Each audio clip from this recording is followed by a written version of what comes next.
Hi viewers, welcome to my channel Avani's world. అందరికీ new year శుభాకాంక్షలండి. ఆంగ్ల సంవత్సరం 2026 ఆంగ్ల సంవత్సరం శుభాకాంక్షలు. ఇక మనము 2025 నుంచి 2026లోకి అడుగు పెట్టామండి. ఈరోజు ఓంకారం శ్రీ విశ్వావసు నామ సంవత్సరం దక్షిణాయనం హేమంత ఋతువు పుష్యమాసం శుక్లపక్షం త్రయోదశి. ఈరోజు గురువారం అండి. అలాగే మనకి ఈరోజు 1వ తేదీ 1వ నెల 2026 సంవత్సరం వచ్చింది అండి. మనం సంఖ్యాశాస్త్రం ప్రకారం గురువారానికి మనం 3 నెంబర్ ఇస్తాము. అలాగే 1వ నెంబరు సూర్యునికి అధిపతి. ఈసారి ఆంగ్ల సంవత్సరం అనేది గురు సూర్య కలయికతోని వచ్చింది. ఈరోజు మనము హరిహర నామాన్ని జపించాలి అండి. హరి అంటే మహావిష్ణువు, పాలించేవాడు, పోషించేవాడు అని అర్థం. హర అంటే ముక్తిని ప్రసాదించేవాడు అని అర్థం. సో ముక్తిని మోక్షాన్ని ఇచ్చేవాడు. ఈ సంవత్సరం అంతా కూడా మనకి కష్టాల నుండి ముక్తి లభించాలని ఆ హరిహరులను వేడుకోండి అందరూ. ఓం హరిహరాయ నమః, ఓం హరిహరాయ నమః, ఓం హరిహరాయ నమః. ఈ రోజంతా కూడా ఈ నామాన్ని అందరూ శ్రద్ధగా భక్తితో జపించండి. ఇక ఈరోజు 2026 సంవత్సరం అంతా ఎలా ఉంటుందో ద్వాదశ రాశులన్నిటికీ చూద్దామండి. ముందుగా మేషరాశి వారికి 2026 అదృష్ట సంవత్సరంగా ఉంటుంది. ఒక రకంగా ఇది పునర్జన్మ సంవత్సరం. నూతన ఉద్యోగాలు అనేవి వస్తూ ఉంటాయండి. నూతన ఉద్యోగాలను కల్పిస్తూ ఉంటారు. అలాగే గృహయోగం ఉంది. గృహానికి నాంది పలుకుతారు. ఆర్థిక అభివృద్ధి ఉంది. ఏవైతే ఇన్వెస్ట్మెంట్స్ చేస్తారో ఆ ఇన్వెస్ట్మెంట్స్ వల్ల లాభం అనేది చేకూరుతుంది. కానీ వాటిని ఆలోచించి నిదానంగా ఇన్వెస్ట్ చేయండి. ఇక ఆరోగ్య విషయానికి వస్తే బీపీ, రక్తపోటు విషయాలు పెరిగే అవకాశం ఉంటుంది. జాగ్రత్త వహించండి. పాత స్నేహితులు, కుటుంబ సభ్యులు ఎవరైతే గొడవపడి వెళ్ళిపోయారో వాళ్ళు మళ్ళీ వచ్చి సంధి చేసుకునే అవకాశం ఉంటుంది. ఒకవేళ మీరు నమ్మకంగా అనిపిస్తే వారిని ఆహ్వానించండి. ఇక ఈ సంవత్సరం తీర్థయాత్రలు, పుణ్యక్షేత్రాలు దర్శనం చేస్తారు. భగవంతుని అనుగ్రహానికి పరితపిస్తారు. ఇక ఈ సంవత్సరం అంతా మీకు మంచిగా ఉండడం కోసం మంగళవారం హనుమాన్ చాలీసాను పారాయణ చేయండి. ఆంజనేయ స్వామి దర్శనం చేయండి. తదుపరి వృషభ రాశి వారికి ఈ సంవత్సరం అంతా బాగుంది అండి. అభివృద్ధి ఉంటుంది. ఆర్థిక అభివృద్ధి ఉంటుంది. భూమి కొంటారు. గృహము కొనడం, కట్టడం లాంటివి చేస్తారు. ఆరోగ్యపరంగా కొంచెం వెయిట్ బ్యాలెన్స్ అనేది చేసుకోండి. ఉన్నత అధికార స్థానంలో ఉంటారు. మీరు పాటించవలసిన పరిహారం శుక్రవారం లక్ష్మీదేవికి కుంకుమ అర్చన చేసుకోవడం మంచిది. తదుపరి మిథున రాశి వారికి జ్ఞాన వృద్ధి అని సూచిస్తుంది. ఈ సంవత్సరం ప్రయాణాలు అధికంగా చేస్తారు. చిన్న సమస్యలు వస్తాయి. కానీ ఆ చిన్న సమస్యల వలన పెద్ద లాభాలు వస్తాయి. మీరు డైరెక్ట్గా మాట్లాడడం వలన ఇతరులతో శత్రుత్వం ఏర్పడే అవకాశం ఉంది. కాబట్టి మాట తీరు విషయంలో జాగ్రత్త వహించండి. అలాగే దేవాలయాల దర్శనం చేస్తారు. మానసికంగా ఉన్న ఒత్తిడిని తగ్గించుకోండి.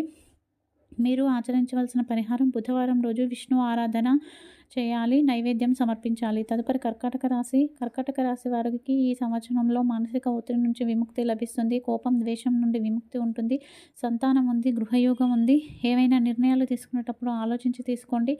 మీరు తీసుకునే నిర్ణయాలు ఇతరులపై ప్రభావం చూపించాలని చూస్తూ ఉంటారు. దానివలన మీరే అవమాన పాలవుతారు. కాబట్టి మాట తీరు విషయంలో జాగ్రత్త వహించండి. ఆర్థిక అభివృద్ధి ఉంది. మీరు సోమవారం రుద్రాభిషేకం చేసుకోవడం, శివారాధన చేయడం చాలా మంచిది. తదుపరి సింహరాశి వారికి రాజయోగం ఉంది అండి. ఈ సంవత్సరం అంతా లాభం ఉంటుంది. ఆరోగ్య విషయంలో బ్యాక్ పెయిన్ లాంటివి, హిమోగ్లోబిన్ తగ్గిపోవడం లాంటివి ఉంటాయి. ఆర్థికంగా బాగుంది. మీరు ఈ సంవత్సరం అంతా ఆదివారం సూర్య నమస్కారాలు చేయడం, సూర్యారాధన మంచిది. తదుపరి కన్యారాశి వారికి జ్ఞానం అభివృద్ధి అనేది ఉంది అండి.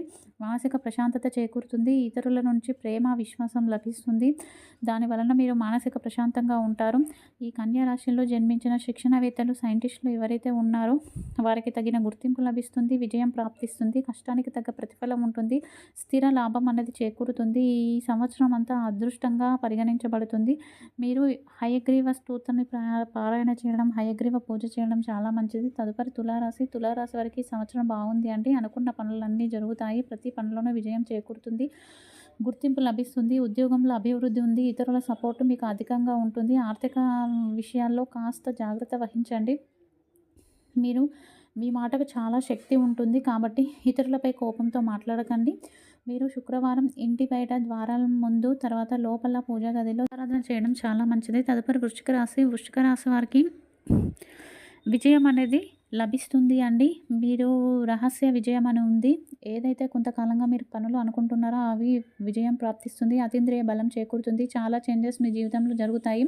ఇన్వెస్ట్‌మెంట్స్ ఏవైతే చేస్తారో అవి ఈ సంవత్సరం ఎండింగ్‌లో లాభాలను ఇస్తాయి. గుర్తింపు లభిస్తుంది. మీరు నాగదేవతలను పూజించడం, సర్పారాధన చేయడం చాలా మంచిది. తదుపరి ధనుసు రాశి వారికి ఈ సంవత్సరం ఆదర్శంగా జీవిస్తారు. ధర్మ పద్ధతిలో వెళ్తారండి. పిత్రార్జిత ఆస్తి అనేది లభిస్తుంది. పుణ్యక్షేత్రాలు, ధర్మకార్యాలు చేస్తారు. ఈ సంవత్సరంలో వివాహ యోగం ఉంది. సంతాన యోగం ఉంది. మీరు గురువారం రోజు విష్ణు ఆరాధన చేయడం మంచిది. తదుపరి మకర రాశి వారికి శ్రమకు తగ్గ ప్రతిఫలం ఉంటుంది. ఉద్యోగంలో ప్రగతి ఉంటుంది. ఇన్వెస్ట్మెంట్‌లో లాభాలు చేకూరుతాయి. ఆరోగ్యం అనేది జాగ్రత్త వహించండి. వర్షాకాలంలో కొంచెం జాగ్రత్త తీసుకోండి. మీరు శనివారం రోజు శనైశ్వర దేవాలయానికి వెళ్ళడం, శని స్తోత్రాన్ని పారాయణ చేయడం చాలా మంచిది. తదుపరి కుంభరాశి వారికి క్రియేటివిటీ పెరుగుతుంది. గుర్తింపు అనేది ఉంటుంది. అదృష్టం, ఆర్థిక స్థిరత్వం ఉంటుంది. మర్చిపోయిన స్నేహాలు, బంధువులు కలుస్తారు. వారి వలన మీకు ఇంకా ప్రగతి లాభిస్తుంది. ఆరోగ్యం బాగానే ఉంటుంది అండి. మీరు దత్త చాలీస పారాయణ, దత్తాష్టకం పారాయణ చేయడం మంచిది. తదుపరి మీనరాశి వారికి దైవభక్తి ఎక్కువగా ఉంటుంది. ప్రతి సమస్యకు భగవంతుడే పరిష్కార మార్గాన్ని చూపిస్తాడు. అలాగే ఉద్యోగంలో ప్రశాంతత చేకూరుతుంది. ఆధ్యాత్మికంగా ఎక్కువ ఉంటారు. ధ్యానం, జపం చేసుకోవడం మంచిది. మీరు పుణ్యతీర్థాల్లో స్నానం ఆచరించడం, పుణ్యక్షేత్రాల దర్శనం చేయడం మంచిది. ఇక రేపు ఉదయం ఆచరించాల్సిన పూజ అండి. ఈ పూజను మధ్యాహ్నం 12 లోపే ఆచరించాలి. రేపు అంధకాసురుని వధించిన రోజు శాకంభరి వ్రతం. రేపు ఉదయం ఆచరించవలసిన పూజ అండి. రేపు అంధకాసురుని వధించిన రోజు శాకంభరి వ్రతం అన్నమాట. రేపు మీరు నిత్యము స్వీకరించే శాకాహారం ఆహార పదార్థాలు ఏవైతే ఉంటాయో వాటన్నిటిని ఒక పళ్ళెంలో పెట్టి అమ్మవారి ముందు పెట్టి పూజించి నైవేద్యం సమర్పించి వాటిని మీరు వంటగా ఉపయోగించుకోండి. ఇలా చేయడం వలన రోగాల నుంచి విముక్తి అనేది లభిస్తుంది. ఆరోగ్యం బాగుంటుంది. అలాగే 3 స్పూన్ల స్వచ్ఛమైన నెయ్యిని మీరు స్వీకరించండి.